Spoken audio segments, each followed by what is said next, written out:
Sekarang kita masuk ke pengertian biaya. Jadi biaya ada juga pengeluaran, biaya versus pengeluaran. Kalau biaya sering dipakai dengan cost, bahasa apanya, kalau pengeluaran dia expense. Jadi nanti kita sering pakai kata-kata yang biaya, yang cost. Apa itu biaya? Biaya ialah semua pengorbanan yang dibutuhkan dalam rangka mencapai suatu tujuan yang diukur dengan nilai uang. Jadi kita mengeluarkan uang tapi untuk mendapatkan hasil lagi gitu. Jadi ada tujuan tertentu untuk mendapat suatu keuntungan. Sedangkan biaya sejumlah uang yang dikeluarkan atau dibayarkan dalam rangka mendapatkan suatu hasil yang diharapkan. Jadi kalau pengeluaran itu kayak kita butuh makan, kita keluarkan uang, kita makan, udah gitu. Jadi nggak seperti biaya atau kos ini, dia tuh kita mengeluarkan sejumlah biaya atau sejumlah barang, tapi untuk mendapatkan suatu keuntungan lagi, seperti investasi atau membuat usaha, itu namanya dengan kata biaya. Jadi nanti kita sering pakai kata-kata biaya atau kos ya. Oke, ada pertanyaan di sini? Masih aman ya, ini pengertian.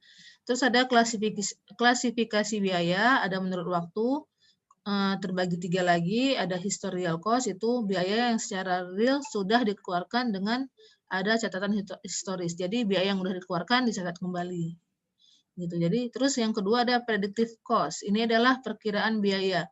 Jadi ingat aja kalau kalian pernah buat proposal, itu kan di proposal itu kita udah prediksikan untuk sewa gedung sekian, untuk makanan sekian di proposal itu kan. Itu jadi biaya yang kita prediksikan.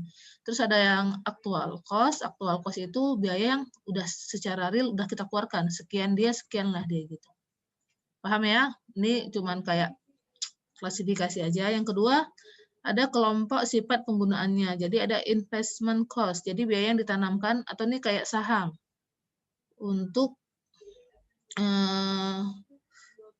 intinya dia biaya yang ditanamkan dalam rangka menyiapkan kebutuhan usaha industri untuk siap beroperasi dengan baik. Dan biasanya kalau kita investasi itu kita mengharapkan ada keuntungan.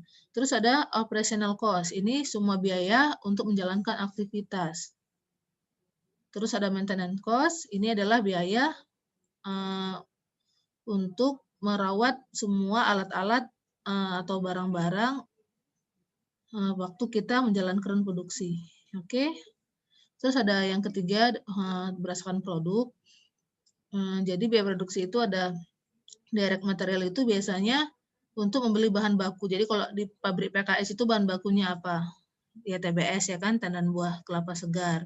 Apalagi yang diperlukan untuk bahan bakunya itulah direct material. Kemudian direct labor itu upah pekerja. Selain dari material dan upah pekerja itu adalah factory overhead ya. Jadi biaya-biaya selain dari pembelian bahan baku langsung dan upah. Terus yang terakhir ada commercial cost. Commercial cost ini biaya selain dari yang 3 ini dia untuk kayak iklan promosi produk-produknya. Jadi kayak misalnya nih dari CPO jadi minyak makan. Jadi kan ada tuh kayak iklan Sanko lah, iklan apa, itulah dia masuk ke commercial cost. Yang keempat ada volume produk. Klasifikasinya ya, ini masih klasifikasi. Pernah dengar kata fixed cost atau biaya tetap? Pernah dengar nggak? Pernah, Bu. Variable cost, pernah dengar? Pernah, Bu. Pernah, Bu. Nah, siapa yang mau jawab? Mana buku ibu? Siapa yang mau jawab? Apa arti fixed cost? Apa bedanya fixed cost dan variable cost? Atau biaya tetap atau biaya berubah? Yang bisa jawab, Ibu mau kasih poin. Kan di akuntansi udah belajar tuh pasti kan? Siapa namanya? Siapa mau jawab? Kasih tahu saya nama dan NIM. Saya kasih. Siapa? Siapa namanya? NIM-nya dulu. 2003 057 Ahmad Zukruf, Bu. 057 ya? Ahmad Zukruf. Ayo, apa Ahmad Zukruf? Jadi yang pertama itu ada Mana Ahmad Zukruf? Lanjut aja. Yang pertama itu ada fixed cost, Bu. Fixed cost itu biaya tetap yang biaya itu yang nggak berubah-berubah. Jadi kalau pun dia berubah, itu berubahnya nanti di jangka panjang, Bu. Di misalnya ada 10 tahun, 20 tahun lagi, itu kemungkinan dia berubah fixed cost-nya. Terus di variable cost itu biaya yang selalu berubah-ubah, Bu. Gitu yang kamu tahu. Ahmad Jukruf. Oke, yang lain ada mau jawab? Saya, Bu.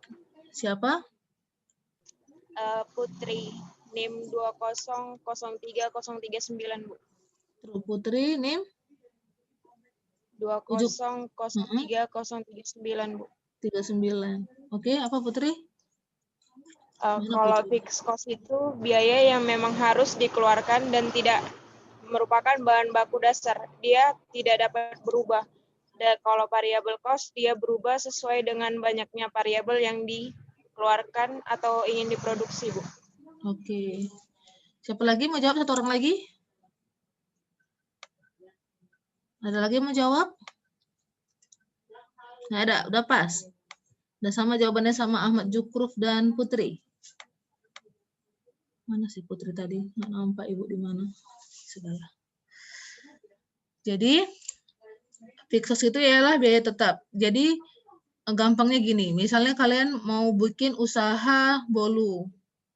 Jadi, bahan-bahan yang perlu itu apa aja kira-kira? Kalau kita mau bikin usaha kue atau bolu-boluan gitu. Kalau alatnya, apa aja? Oven, ya kan? Mixer, apa lagi? Nggak pernah bikin bolu ya? Terus kita harus punya sewa ruko, ya kan? Yep. Terus bahannya apa aja? Tepung, gula, telur, margarin. Ini contoh sederhananya. Jadi kalau misalnya biaya tetap, berapapun kita mau bikin bolunya, misalnya ada yang pesan 100 loyang bolunya, ya kan? Banyak nih dia pesan. Jadi kalau dia biaya tetap, berapapun kita pesan bolunya, itu nggak berpengaruh dengan biayanya. Jadi kayak biaya oven, kita beli oven pertama kali berapa? Ya udah segitulah harga ovennya. Mixer berapa? Gitu kan, misalnya kita beli oven 1 juta. 1 juta aja kita keluarkan uang kan. Ovennya misalnya 2 juta. Sewa ruko 3 juta. Jadi mau kita bikin 1000 loyang pun biaya yang untuk beli oven, mixer, dan sewa ruko itu tetap. Itulah namanya biaya tetap. Kalau biaya variabel, dia tergantung dengan jumlah produksinya. Jadi kalau misalnya kita mau bikin 10 loyang, biaya mungkin 500.000. Kalau kita mau bikin 1000 loyang, udah 5 juta misalnya gitu kan. Jadi itulah bedanya biaya variabel dan biaya tetap. Jadi biaya variabel itu tergantung dengan jumlah produksi, sedangkan biaya tetap itu dia tidak tergantung dengan jumlah produksi. Intinya gitu ya. Jadi juga jangan bilang, dia berubah-berubah Bu. Iya berubah, kenapa dia berubah gitu. Jadi variable cost itu apa tadi Ibu bilang? Biaya variabel itu intinya apa? Amri? Biaya yang lagi produksi, Bu.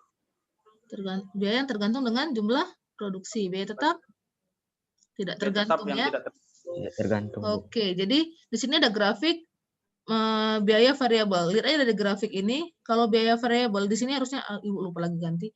Di bawah kan apa nggak kok Ibu gini-gini kan di sana nampak nggak Ibu mainkan kursor? Nampak Bu. Nampak. Jadi kalau di sini harusnya nih di sini jumlah atau kuantitas, di sini harga.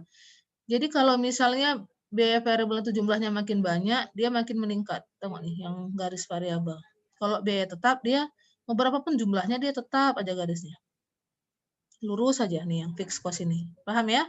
Jadi kok dari grafik juga nampak kan tergantung dengan jumlahnya, dengan jumlah produksinya. Oke, pertemuan dari biaya variabel dan biaya tetap itu ada namanya BEP. Ada yang tahu apa arti BEP? Ada yang mau jawab? Amri, kenapa kasih raise hand? Saya, Bu. Siapa namanya? Sofia Penjetan, Bu. Sofia, NIM-nya? 2000350, Bu. 350. Hah? Berapa? Ya, Bu. Ujungnya berapa? 2000350, Bu. Oh, 50. Oke. Sofia, apa arti BEP?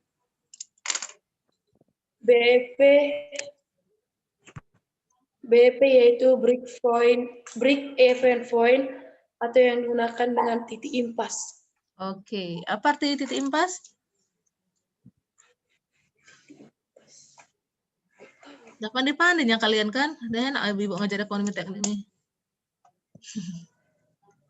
Titik impas itu apa? Titik balik modal. Jadi kalau misalnya dia masih di titik BEP, dia tuh belum untung dan belum rugi. Tapi kalau dia udah di mana anotatif ini? Kalau udah yang Ibu STEM ini, dia masih di daerah-daerah sini, nih di sini, nampak ya? Itu dia belum untung, masih rugi. Tapi kalau dia udah di sini, udah lewat dari BEP,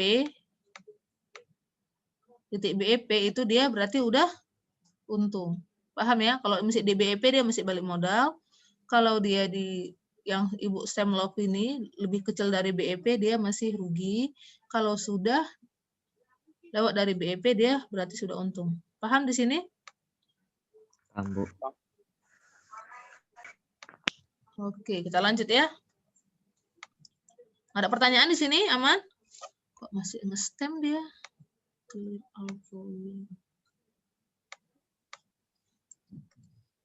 Ini contoh, ada kontraktor dia mau memenuhi kebutuhan kosen dan daun pintu. Jadi ada pilihan dia mau beli sendiri. Ini udah dibaca ya soalnya, jangan karena panjang kali jadi malas bacanya ya. Nanti soal ekonomi teknik itu biasanya panjang-panjang kayak gini.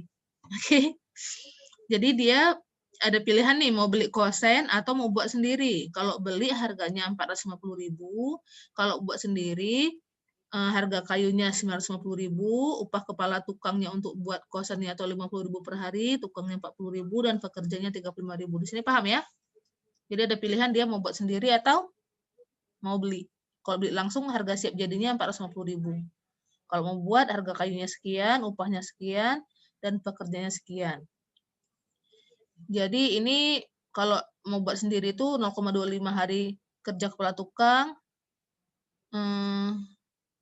Kalau satu pintu tuh dia perlunya 0,25 hari, 1/4 hari ya.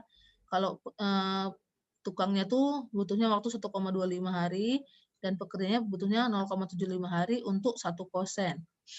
Dan untuk kosen dan daun pintu itu membutuhkan 0,2 meter kayu. Ya, jadi dari jelaskan semuanya. Jadi kalau dia mau buat ini rinciannya, samping itu perusahaan perlu menyiapkan los kerja khusus biayanya ditaksir 1,5 juta. Los kerja ini kayak tempat kerja dia buat kosennya itu yang untuk menghaluskan kayu gitu. Terus ada peralatan kerja kayak martil mungkin, gergaji, apalagi lah yang untuk kebutuhan kerja itu 2,2 juta. Jadi hitunglah kebutuhan minimal kosen dan daun pintu agar keputusan yang diambil membuat sendiri. Paham di sini soalnya? Jadi dia pinginnya buat sendiri nih, tapi harus berapa yang dia buat? Oke, berarti dia harus nyari apanya? Nilai? Nilai apanya? Nilai BEP-nya kan? Terus sekarang Ibu tanya nih, yang termasuk biaya tetap yang mana? Yang termasuk biaya tetap dari soal ini. Gaji, Bu. Gaji biaya tetap. Yang lain, siapa yang jawab tadi? Reza, Bu. Reja Nim? NIM 042. 42. Oke, yang lain? Apa yang masuk Kerja biaya dan tetap? peralatan kerja, Bu. Los Siapa yang jawab? kerjanya, Bu, Kasih tahu sama Ahmad. peralatan kerja. Ahmad Tadi yang cowok siapa tadi yang pertama kali ngomong? Ahmad Zukur, Bu. Ahmad Jukro. Oke. Tadi apa? Peralatan kerja dan lo. Satu lagi? Peralatan kerja, Bu. Itu siapa yang ngomong? Yang perempuan? Mary, Bu. Mary, Bu, Mary, 2003031. Nah, jadi yang biaya tetap itu luas kerja dan peralatan kerja ya. Kenapa? Karena dia nggak tergantung dengan biaya produksi. Ini kan upahnya nih kalau dia mau bikin 2 berarti kan harus 0,5 hari. Kalau bikin 3 berarti harus berapa tuh? Kali 3 lah pokoknya. 0,75. Nah, jadi ini kan tergantung dengan dia mau bikin kosannya berapa banyak gitu kan. Jadi ini termasuk yang kayak biaya kayunya ini, kayu, upah tukang, upah pekerja ini termasuk biaya variabel ya, karena dia tergantung mau berapa banyak kita buat. Kalau kosannya cuma 1, 0,25 hari lah dia. Kalau 2 udah 0,5 hari, kalau 3 0,75 kan gitu kan. Tapi kalau biaya tetap mau berapapun dia buat ini kosennya, tetap harga peralatan kerja itu 2,2 juta dan harga loss kerja itu 1,5 juta. Jadi tidak terpengaruh dengan berapa banyak kosan yang mau dia buat. Sampai sini paham ya, bedakan biaya tetap biaya variabel? Gampang masih kan? Jangan pusing nengok soal yang banyak-banyak. Nah, jadi tinggal kita buat diketahuinya, harga kayunya sekian, 1 kosan 0,2, upah kepala tukangnya 50.000, dia 0,25 satu kosan, ini dah Ibu jelasin kan di sini, loss kerjanya ini, peralatannya ini. Oke, dikalikan aja, ini kan dia satuannya meter pangkat 3, per meter pangkat 3 kan habis kan, tinggal rupiah. Gitu, matematika biasa gampang. Nih, jadi dapatlah jumlah biaya variabelnya 278 ya, 278 ya. Terus untuk biaya tetapnya tinggal jumlahkan aja loss kerja dengan peralatan kerja, dapatlah 3,7 juta. Oke, di sini ada pertanyaan? Tinggal dikali-kali aja kan untuk 1 unit kosen. Terus kita hitunglah nilai BEP-nya. Nilai BEP-nya itu biaya tetap dibagi dengan harga jual per unit dikurang biaya variabel. Oke, dapatlah nilai BEP-nya. Dihitung, dapatnya 22 unit. Ini bisa ya, hitung-hitung kayak gini ya. Sekarang pertanyaannya, kalau dia bikin 22 unit, gimana? Ada yang mau jawab? Kok dia bikin 22 unit? Dia udah untung atau belum? Atau Baru rugi? balik modal, Bu. Siapa yang jawab? Amat cukup lagi. Oke, balik modal. Kalau dia buat 23 unit? Baru untung, Bu. Baru untung. Kalau 10 unit? Masih rugi, Bu. Masih Rugi, rugi. Paham ya? Jadi itulah gunanya titik BEP. Kalau masih dia 22 unit masih di sini, 22 unit itu dia masih balik modal. Kalau udah 23 udah untungnya tapi masih sedikit untungnya. Tapi kalau udah 1000 udah untungnya ada banyak. Tapi kalau masih di bawah BEP yang tadi itu berarti dia belum untung, masih rugi. Kalau dia cuma bikin 10 unit aja, kosannya bagus, dia beli sendiri, beli langsung, beli jadi ya kan. Tapi kalau udah bikinnya 1000 unit, udah kita buat sendiri. Paham ya? Ada pertanyaan sampai sini? Bedakan biaya variabel, biaya kos, biaya tetap? Paham, Bu. Paham. Itu diingat ya. Oke, kita lanjut lagi. Ini biasanya Ibu soal-soal kayak gini masuk di MIT ya. Jadi kalian harus ingat. Oke, sekarang kita masuk bunga. Ini dah BEP tadi biaya variabel itu hanya biar kalian makin ingat aja. Nanti kalau waktu sidang tuh sering ditanya, kalau kalian ada judulnya menyangkut itu, kalau misalkan nggak tahu kan lucu kan, nggak tahu biaya variabel apa, biaya tetap apa, itu soalnya yang paling biasanya sering dipakai. Oke, sekarang kita belajar bunga. Bunga. Ada yang tahu bunga itu apa? Udah sering ya dengar kata bunga ya? Jadi bunga itu adalah sejumlah uang yang dibayarkan akibat pemakaian uang yang dipinjam sebelumnya. Jadi intinya bunga itu adalah jumlah hutang sekarang dikurang jumlah pinjaman sebelumnya, ya. Jadi kalau misalnya kita hutang ke adik kita kan paling kita pinjam 50.000 balik 50.000. Tapi kalau kita hutangnya ke bank itu pasti ada bunganya. Jadi kalau kita pinjam 50.000 baliknya 75.000, ya kan. Jadi contohnya kayak gini. Misalnya ini ada mana Ricky tadi? Ricky. Ya, Bu. Coba baca Ricky. Perusahaan PT RCM atau Rezeki Christian Marbun pada tanggal 1 Januari 2015 meminjam uang di bank sejumlah 100 juta dan pada tanggal 1 Januari 2018 utangnya di bank tercatat sebesar 115 juta. Berapa bunga yang harus dibayar perusahaan? Nah, jadi gampang aja kan, dia pinjam dulu 100 juta, sekarang harus balik 115 juta, berarti bunganya ialah 15 juta. Gampang ya? Masih aman ya? Jadi, kemudian ada juga tingkat suku bunga. Tingkat suku bunga itu bunga yang dibayarkan per satuan waktu dibagi dengan jumlah pinjaman awal dikali 100%. Jadi, bunganya 15 juta, pinjaman 100 juta tinggal dibagikan aja. Jadi, rate of interest-nya adalah 15%. Nanti kita sering pakai ini, lambangnya I ya, jadi I 15% biasanya dibuat kayak gitu. Ingat ya? Oke, lanjut. Kita masuk ke bunga sederhana. Bunga sederhana ini adalah sistem bunga yang besarnya pinjaman semula dan bunga periodenya sebelumnya tidak termasuk faktor pengalih bunga. Jadi gampangnya kayak gini. Mana Tengku Sultan Hafiz? Coba baca. Tengku Sultan Hafiz. Nggak ada? Ada kan? Tengku coba baca Tengku. Ya Bu, ada Bu. Oke, baca Tengku. Ibu Servita BR Surbakti meminjam uang dari temannya, Tengku Sultan Hafiz 5 tahun yang lalu sebesar 100.000. Dengan kewajiban membayar bunga 10% per tahun. Hitunglah berapa yang harus dibayar Servita dengan menggunakan metode uang bunga sederhana. Oke, kalau misalnya pakai logika kan, misalnya kita hitung biasa 100.000, bunganya 10%, berarti bunganya berapa? 10.000 kan? 10% kali 100. Dikali 5, berarti bunganya 50.000. Ya kan? Ya, Bu. Oke, jadi si Servita harus balikkan ke Sultan 150.000. Jadi gampangnya gini. Jadi kalau perhitungan bunga sederhana, dia pinjaman awalnya itu tetap 100.000. Ya kan? Bunganya tetap 10.000. Jadi kalau si Servita mau balikkan utangnya tahun kedua, dia harus balikkan 120.000. Kalau tahun ketiga 130.000. Kalau tahun kelima 150.000. Ya, udah mau habis waktu. Oke, itu gampangnya bunga sederhana. Kalau bunga majemuk, dia nggak 100.000 lagi, jadi dia udah kayak gini. Kita baca dulu soalnya. Coba Randy, mana Randy? Bu. Oke, baca Randy. Randy Andrawan meminjam uang dari temannya Putri Nurul Azmiyah 5 tahun yang lalu sebesar Rp100.000 dengan kewajiban membayar bunga 10% per tahun. Hitunglah uang yang harus dibayar Putri dengan metode bunga majemuk. Oke, makasih Randy. Jadi kalau dia pakai bunga majemuk, lihat pertumbuhan pinjaman awalnya tuh 100.000 kan, kali bunga 10.000. Jadi pinjaman akhirnya untuk tahun pertama itu adalah 100.000 ditambah 10.000 jadi 110.000.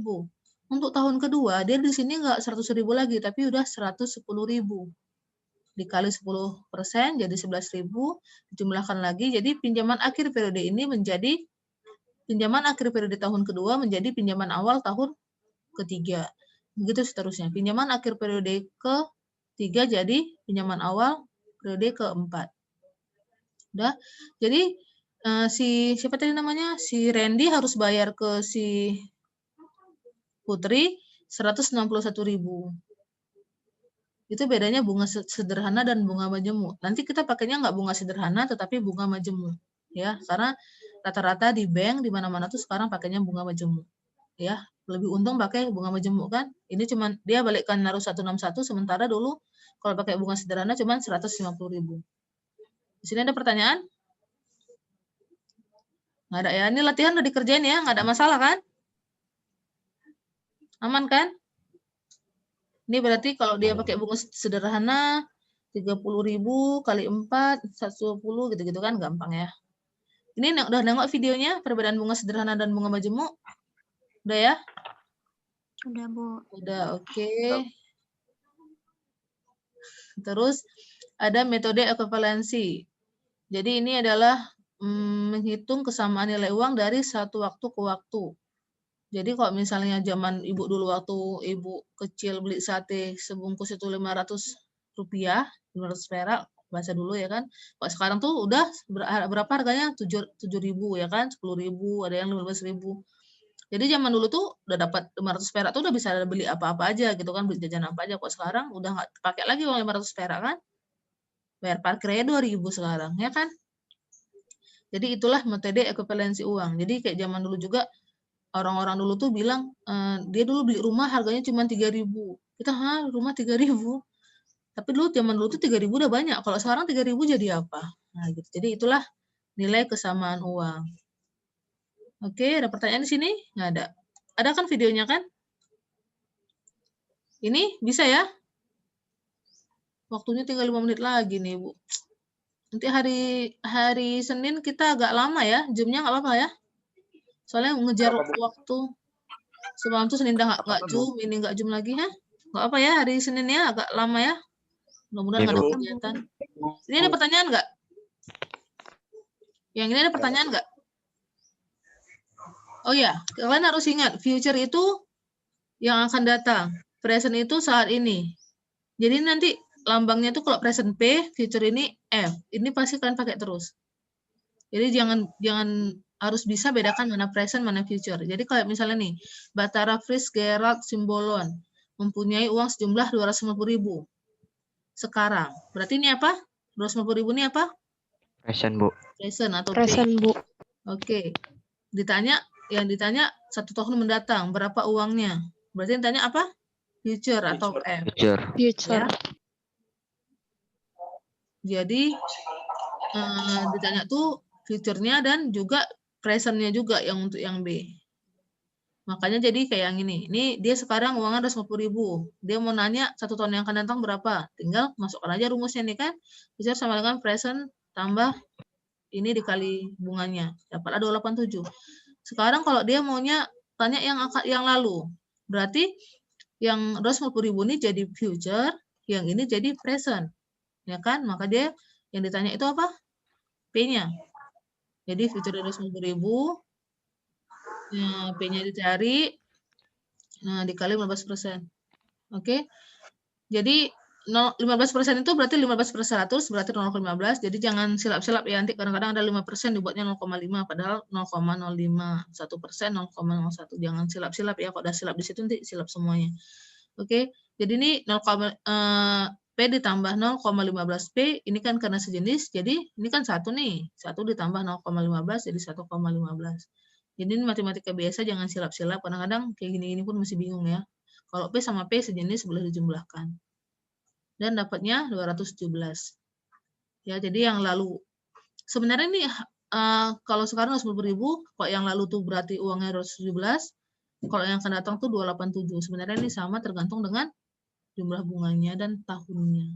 Intinya uang 250.000 tahun sekarang dengan bunga 15% itu sama dengan 217, sama juga dengan 1 tahun ke depan tuh 287. Di sini ada pertanyaan? Masih bingung? Ada yang kalau masih bingung boleh WA Ibu nanti Japri. Ini videonya udah dilihat kan? Udah dilihat nggak videonya? Udah kan videonya ya? Bisa diulang-ulang kan, Ibu kirim ke WA kan? Ini latihan udah kalian kirim ke email, udah Ibu cek. Terus ini, aduh waktunya. Kita sampai sini aja ya, waktunya udah mau habis nih, tinggal 3 menit lagi. Ada pertanyaan nggak? Ini kita lanjut ke hari Senin aja ya. Yang ini, benar sedikit lagi nih. Cuman nggak terkejar waktunya. Nggak ada lagi pertanyaan? Dipelajari ya, nanti ada kuis-kuis dak-dakan. Oke? Oke, Kok Bu. bingung-bingung Pak ya? Oke. Sampai jumpa hari Senin ya, sehat-sehat semuanya. Assalamualaikum warahmatullahi wabarakatuh. Waalaikumsalam. Wabarakatuh.